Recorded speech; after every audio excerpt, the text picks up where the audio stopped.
Welcome to TNR vlogs. So, అలా కడుపు నిండా ఫుడ్ తినేసి మళ్ళీ రోడ్ల మీద పడ్డాము.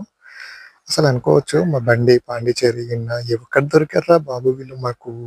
అసలు తిరిగింది తిరగకుండా, తిప్పింది తిప్పకుండా, తిప్పి తిప్పి తిప్పి చేస్తున్నారు కదా అనుకోవచ్చు. మా బండి మాత్రం అంతలా తిరిగాము. సో, అక్కడి నుంచి ఇది బ్యాక్ వాటరు. ఇది ఎక్కడ రూటు, ఎటెళ్తున్నాం అని ఏమైనా గెస్ చేయండి. సో, చాలా బాగున్నాయి అందాలైతే పాండిచ్చేరిలో. మేము వెళ్ళినప్పటికీ వెదర్ చాలా బాగా సపోర్ట్ చేసింది. కొన్ని డిసప్పాయింట్ చేసినా కొన్ని విషయాలలో చాలా బాగుంది. బాగా ఎంజాయ్ చేసాం అసలు పాండిచ్చేరి తిరిగి తిరిగి పిప్పి చేసామనుకోని. సో, అలా మేము ఎక్కడికెళ్తున్నాము అనంటే పారడైస్ బీచ్ అని చెప్పి ఉంటది. సో, ఇక్కడ పారడైస్ బీచ్‌లో మీకు ఒక ట్విస్ట్‌లుంటవి. ట్విస్ట్‌ల మీద ట్విస్ట్ మాత్రం ఉంటవి. చూడండి. స్కిప్ కొట్టకండి.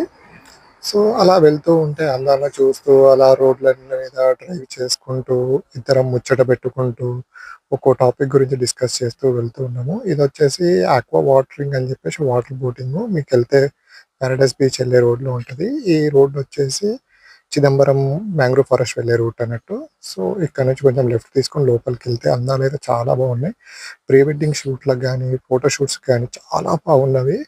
ఆ సీనరీస్ కానీ, ఆ బ్యాక్ ఎండ్ గ్రీనరీ ఎక్సలెంట్ అండి. అసలు ఎంత ప్రశాంతంగా, అసలు లైఫ్ ఇక్కడ లీడ్ చేయాలి ప్రశాంతంగా అని మా వోడు నేను ఇక టాపిక్ పెట్టుకున్నాము. ఇక్కడ ఒక 2 ఎకరాలు కొనుక్కొని ఉందాము అని చెప్పేసి అలా ఫైనల్‌గా అయితే పారడైస్ బీచ్‌కి రీచ్ అయ్యాము. ఏం జరిగిందనేది నెక్స్ట్ వ్లాగ్‌లో చెప్తాను. వినండి. Stay tune for vlogs.